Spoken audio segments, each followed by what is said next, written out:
Before we get started today, I want to answer the question I know is on every Kansan's mind. Did the governor get a haircut? The answer is yes, I did. So with that, good afternoon, everybody. Just a few minutes ago, a KC-135 Stratotanker from the 190th Air Refueling Wing based here in Topeka flew over the State House as part of Operation Kansas Strong. The tanker flew over 5 locations in Topeka today, and before that, they were in Emporia, Manhattan, and Lawrence in a salute to our dedicated healthcare staff, our first responders, and other frontline workers battling COVID-19. Dr. Lee Norman, Secretary Norman, will not be joining me today because he's part of Operation Kansas Strong, which was built into a previously scheduled KC-135 refueling mission.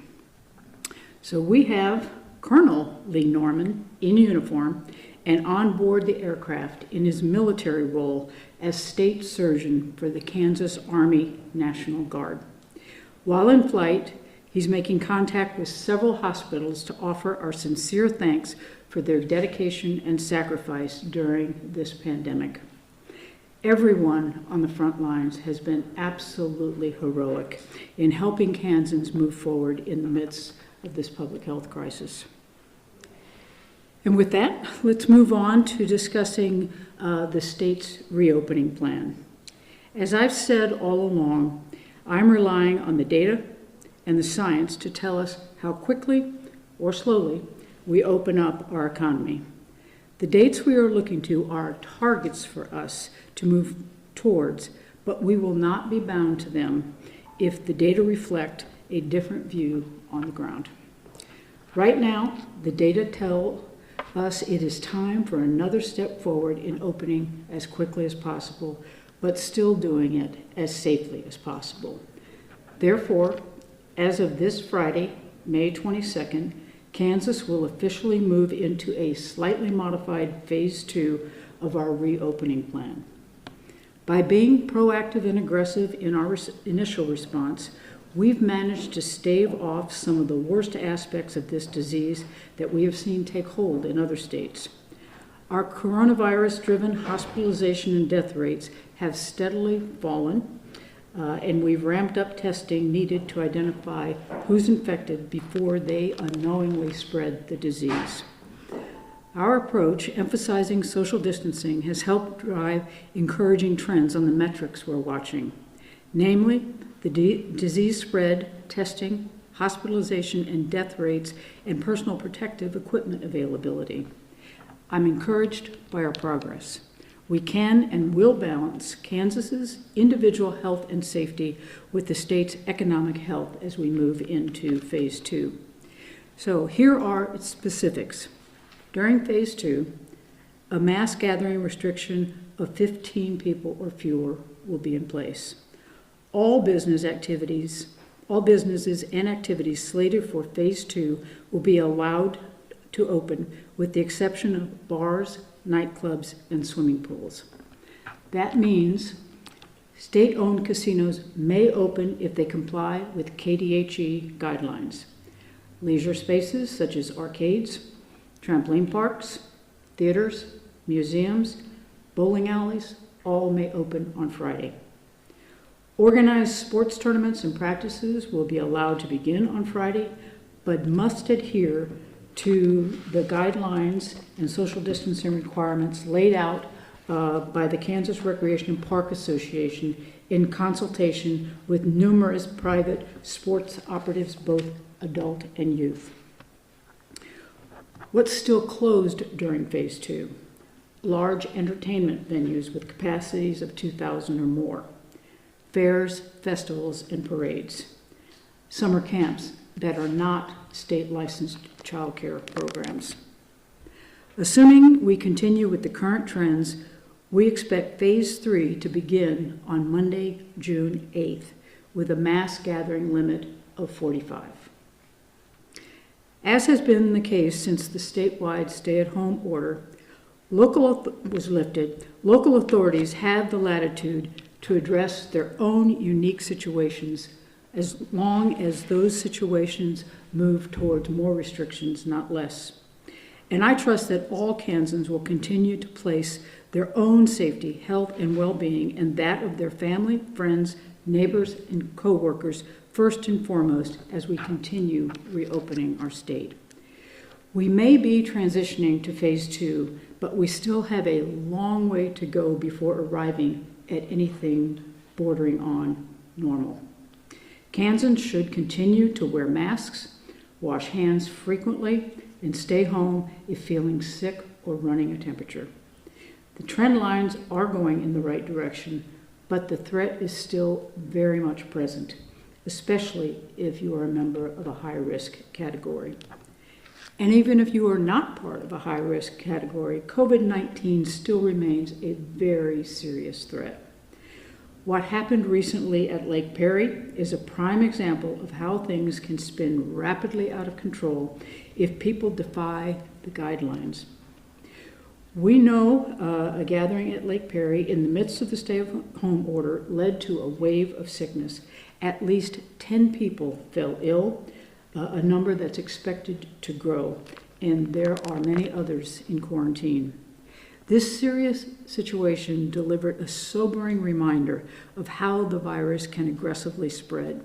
It is why social distancing is important, as is adherence to other public health guidelines. As Kansas moves forward, we have much to do on the economic front. The toll of business closings and job losses has been staggering, which is why we must bring all forces to bear in getting Kansas back to work and our economy humming once again. I'm pleased to announce the appointment of the state's SPARK Task Force. SPARK stands for Strengthening People and Revitalizing Kansas. Cheryl Harrison Lee will be the executive director of the Recovery Office, and Lyle Butler of Manhattan will serve as the chair of the task force. We will distribute the full list of task force membership right after this press conference, and we will additionally publish it online. I can tell you now, though, that the executive committee of that task force will be a 5-member board comprised of Lyle Butler from Manhattan, Jill Docking of Wichita, Tom Bell of Topeka, Elise Martini of Shawnee, and Senator Jim Denning of Overland Park. The rest of the task force is comprised of public and private sector leaders. A quarter of those positions will be members of the legislature. The team is bipartisan and includes industry leaders from across Kansas. Our recovery effort must serve both urban and rural areas and all sectors of the economy. I'm grateful that our team membership reflects as much, and I want to thank these leaders for their willingness to serve in such challenging times. The health and economic challenges COVID-19 inflicted on our state are truly unprecedented, and we must use our collective talents to develop strategies to not only regain what we've lost, but to build a better, more inclusive and resilient economy. This team will be responsible for the statewide distribution of the Federal CARES Act funding. And while we will get funds out the door as quickly as possible, especially to our cities and counties, to cover their COVID-19 expenses, we ultimately want these investments to contribute to the long-term prosperity and economic sustainability of our state. The task force's process will be thoughtful, collaborative, and accountable. We've structured the Recovery Office in this very way. Over the coming days, the public will be able to access information about the office by going to covid.ks.gov. In addition to the 5-member executive committee and the 15-member steering committee, there will be 3 subcommittees comprised of the 15 members of the steering committee. The subcommittees will focus on communication and engagement, finance and policy development, and implementation and accountability. While we are announcing the recovery team today, I want to ensure Kansans that much work is already underway to fuel our recovery efforts. For example, last week I joined KDOT Secretary Julie Lorenz to announce 40 major highway projects moving into the development pipeline, a critical employment tool for the short-term and long-term economic growth of our state. More good news, economically speaking, came yesterday from Thermo Fisher Scientific in Lenexa, which plans to build a new facility and add hundreds of jobs in production of highly specialized viral transport media, actually a tube used to hold the swab after a patient is sampled, preserving the sample for lab testing.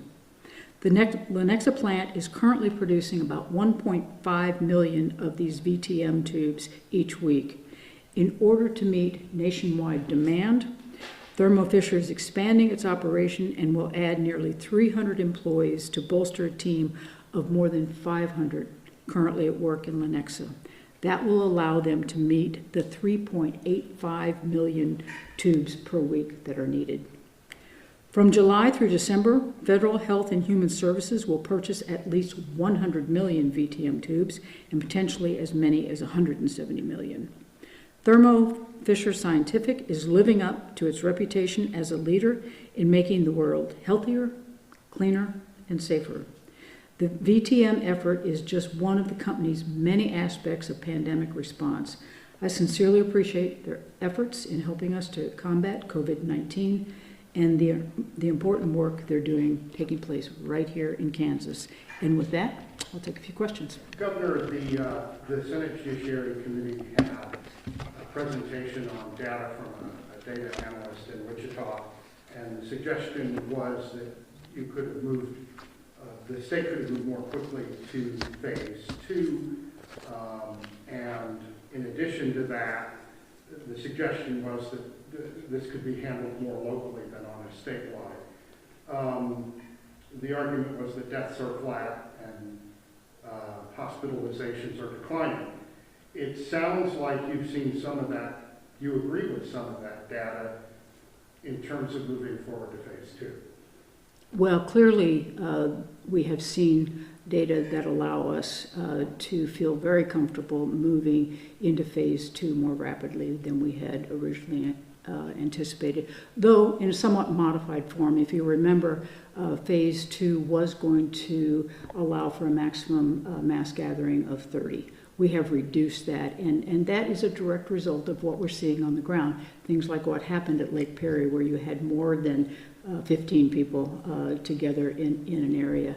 And also the rationale for not including bars and nightclubs in this round, because that's a place where it's very, very difficult to control the size of the crowd, and also particularly with the social distancing. So, John, I'm interested in that data. I will look for it, but I've got my own folks providing a lot, including economists, providing data to us now, and clearly we are making the decisions based more on the public health data than the economic data, though we recognize fully that the economic health of Kansas is important. Knowing that the president wants to get this, as everybody does, wants to get this opened up, is this a quinky dink that you're doing this just before going to the president? And then on top of that, talk about what you plan on talking to the president about. Yeah, if you're asking me, am I doing this because I'm meeting with the president tomorrow? No, I'm doing this because the data show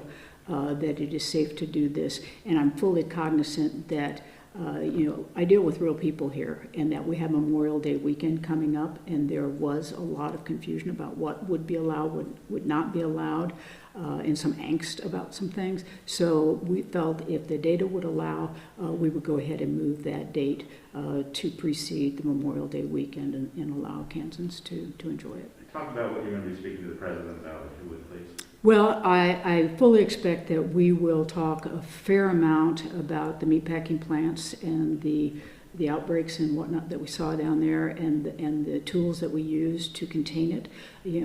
I've said before, I'll say again proudly, that Kansas is one of the only, if not the only state that didn't have to actually shut down production in a meatpacking plant. We were able to reduce the incidents and provide the safety procedures and the testing and the non-congregate housing to quarantine that allowed our plants to stay on production, albeit less production than ordinary, not at 100%, but we didn't have to shut them down. And I think I want to thank the President and the federal government for their assistance in doing that. It was a direct result of the CDC sending in a SWAT team, essentially, and bringing in 7,000 tests so that we were able to jump on the issue very quickly and turn things around. They brought in people to train contact tracers, and they did all sorts of phenomenal things on the ground that allowed us to keep those plants in production. So we'll talk about that. I'm probably going to address mental health issues primarily because yesterday on the White House call, First Lady Melania Trump was on the call, and she was putting out a call for focus on mental health issues, and we've done that in Kansas anyway. We've had our veterans suicide prevention programs going on. We've got our farmer prevention programs going on. We have a lot of things going on. But so much of that is dependent, and the rest of our mental health system is really dependent upon state and federal funding. And so I'll use that as a reason to really speed up the delivery of real recovery funds from the federal government back to the states and locals. Is there anything, regardless of the broad swath of things that you want to talk to him about, you want to pin him down, you want an answer. Is there anything specific you want from him, like an answer about the use of, more federal relief and whether that money can be used to help state and federal governments and that kind of thing? Is there anything very specific you want to come out? Yeah, my bottom line, what I hope to achieve tomorrow in meeting with the president is what I think he's already feeling is that he understands that the state and local units of government need assistance well beyond Stimulus 3, the CARES Act, which will allow us to sort of pay the bills for COVID-19, but it does not allow us to backfill any of the revenue losses that both the state government and the local entities are experiencing. And that's imperative if we are going to save not only the Kansas economy, but the national economy. So that's the conversation I want to have with the president. I think he already understands that, and I'm just hoping that he will use his position then to work with Congress and get that done. Governor, there have been multiple cases of people testing positive within the White House. The president and the vice president don't wear masks. The president is taking this malarial drug that studies show is not effective. Do you have any concerns about going into that kind of environment? Well, from what I know, I will get a test tomorrow as I go in. I think it's one of those, quick answer tests that will be given.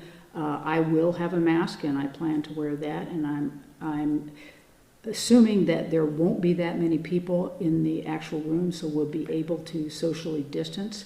I have seen videos of other meetings with governors that the president had, and it looks like there will only be 2 governors and the president. And I couldn't see off camera, so there may be a couple of other people in the room, but it's a rather large room, and I think we can keep our social distance from one another, and I will wear a mask. So I will do what I can to protect myself and others, and I've got to assume that even if there are people in the room who are not wearing masks, that other sanitation protocols are being followed. The president and even some members of our own delegation, Senator Randall and others, have said that there are a lot of quote-unquote blue states out there that have been mismanaged. They cite Illinois, that kind of thing, financially mismanaged, and the federal government shouldn't be in the business of bailing them out given the fact that they were improved. Obviously, Kansas is not in that category.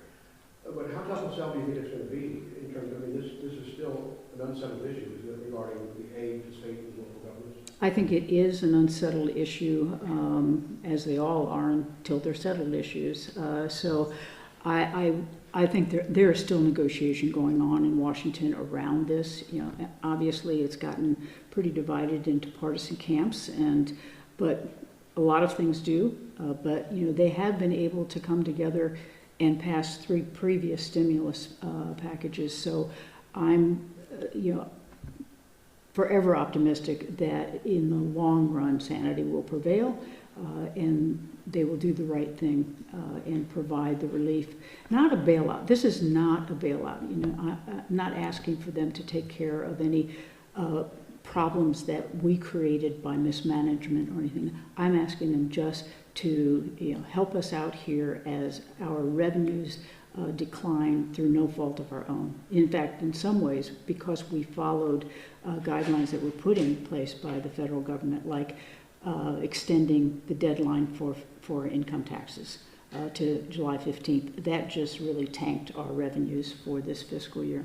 Governor, how are you going to be able to put politics aside with your meeting with the president, since some Democratic governors meetings have been kind of contentious with the president? How are you going to put that politics aside to make sure you accomplish your goals for the meeting and get what Kansans need? Yeah, this is not a political issue to me at all. This really is a public health and economic health issue.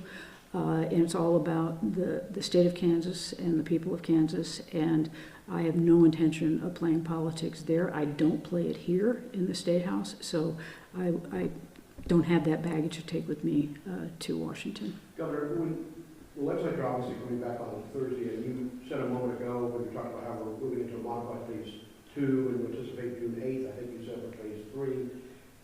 I mean, you're still talking very much as if these are your decisions.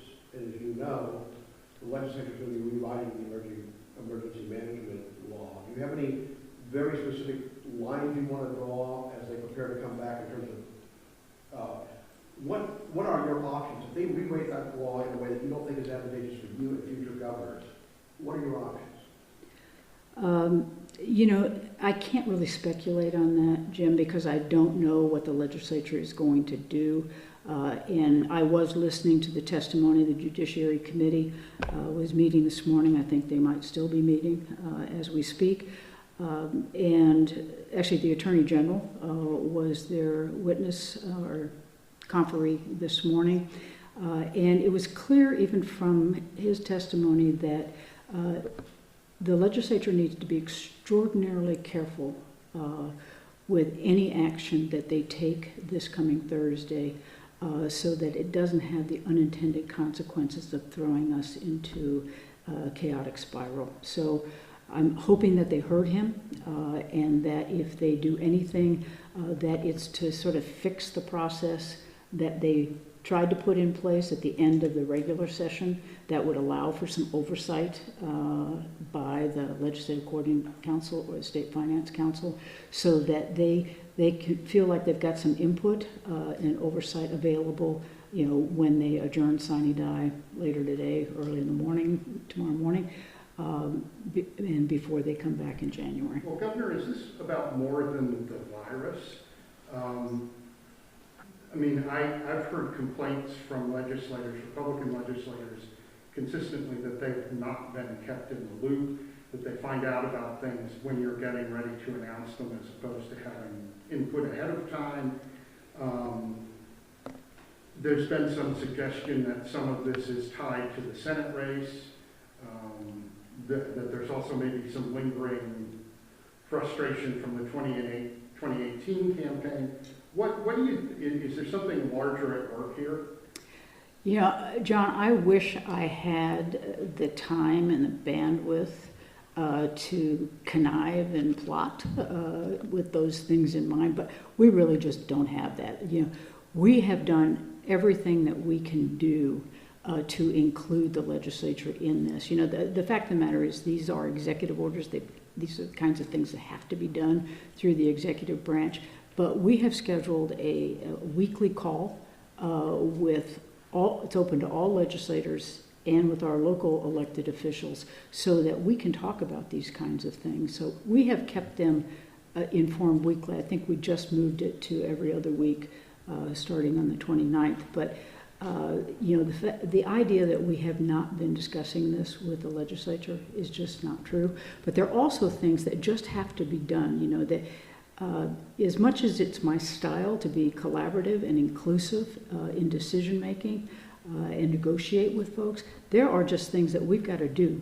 And we don't have time to spend 3 months talking about it. These are things that we've got to do, but we have tried to be as respectful as we possibly can to the role of the legislature and their desire for input, not just for themselves, but because they have to turn around and talk about it with their Senator White constituents. said the State Finance Council called the other day. She said she sent you a letter requesting a meeting and got no response. So is that not true? She did send a letter, I don't know, a month ago or whenever it was, requesting a meeting, but, I determined that, just given that I got this letter, but then all of the other things that have been discussed, overtly, that it might have not been the most sincere request for collaboration. If she was included on these other calls that you talk about. She could absolutely be on all of those So calls. it's not yes. like that she has not had any input. Is that correct?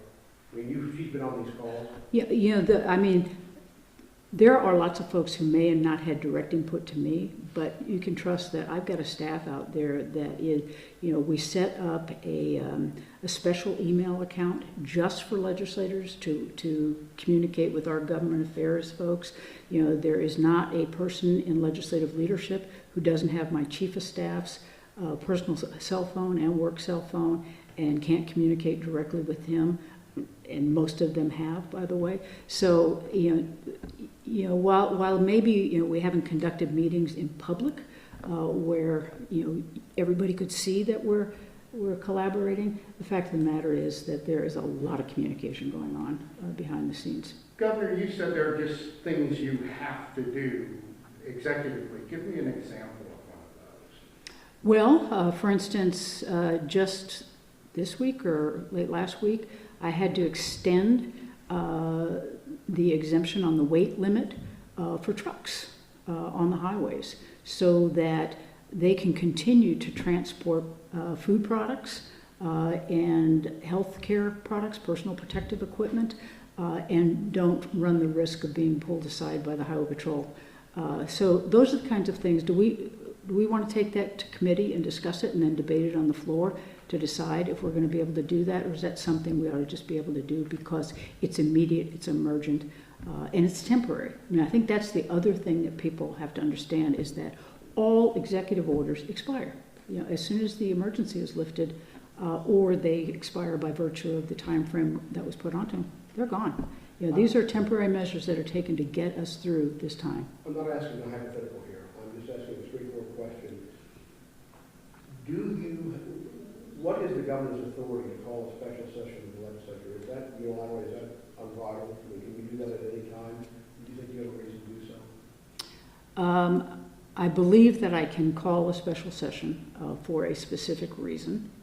But if the legislature comes back, they're not bound by that reason. They can broaden the agenda.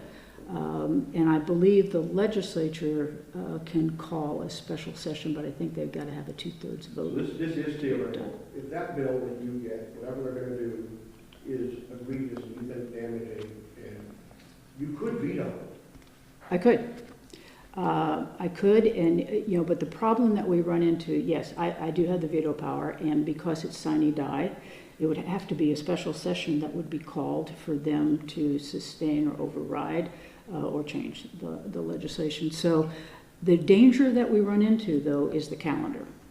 Because if they were to pass a very egregious bill, one that I could not sign, that would be on May 21st, the morning of May 22nd.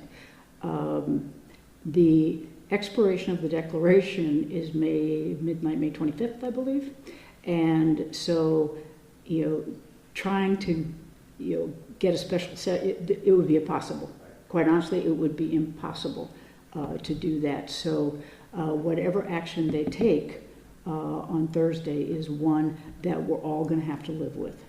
So when would we get, under this new timing, when would you get to phase 3? And then when would you get to phase 4, which is the restrictions? Well, I think we've got phase 3 down as June 8th now, Right. which has moved it up a week from the original June 15th. And if I were to project then when to go into phase out, if I were doing it now, I'd put it at another 2 weeks, which would be what The June 22nd. okay, somewhere right around there. So we would look at that. But one of the things that we've learned through this process of moving from phase to phase is that, when we put those 2-week periods in there for a phase, that's because that's the incubation period. Yeah, and what we ran into last week when we went to the 1.5 is we were dealing with data that were not quite that full 2 weeks of incubation period from the time that phase 1 actually got implemented. What we're working with now is the full 2 weeks of that, which is why we're more comfortable with going ahead and moving into a modified phase 2. So when we set those dates, we've set June 8th, but that could change. We could move that to June 1st, or we could move that to June 15th, or whatever. So that's just put down there to give you a framework, but one that is flexible and dynamic as we deal with the data. Just for clarification purposes, I want to make sure I understand you. What you're saying is the data that you're operating from now gives you confidence that we haven't seen a spike in cases because of phase 1 of reopening, right? And that's what gives you confidence then to move, that's what you're saying? Those are the data that we're looking at now, right? And so that data set got completed really last Friday. What day is today? Yeah, so it really got finished last Friday, and then we had the weekend to see where we had really very low, one death. One death is too many, I know, but still compared to what we had been seeing. So we were able to add that data to the decision. And from that, we recognized that we were safe to go ahead and move the data. So it wasn't Republican/business grumpiness over doing phase 1.5 that caused you to do this. This is not a response to the testimony today or the rather vociferous, there's a strong criticism from some legislators in the business community. Well, the strong criticism is nothing new. That's been going on since, 2004. So that part, no, absolutely not. And it's been, that's what we've had to do, or at least I've had to do, is really sort of put those blinders on so that all I'm looking at are the public health data, the metrics that we need to meet in order to be able to move forward or have to move back. So I really have put on sort of visual and audio blinders so that I'm not dealing with those as we're making these decisions. All right, thank you. You're not taking hydroxychloroquine, right? I am not. And Governor, you don't know how many people, and you don't know if it's going to be a one-on-one meeting with the president or if it's going to be with another. I know that Governor Asa Hutchinson from Arkansas will also be there. And from other meetings that I have seen where the governor has met with governors, it's been a Democrat governor and a Republican governor and the president. That's been it. Three meeting together. I think it will be the three of us. Okay. There may be some other people in the room, but I don't believe there'll be another governor. Okay. Oval office? It'll be in the Oval office? It looked to me more like it was a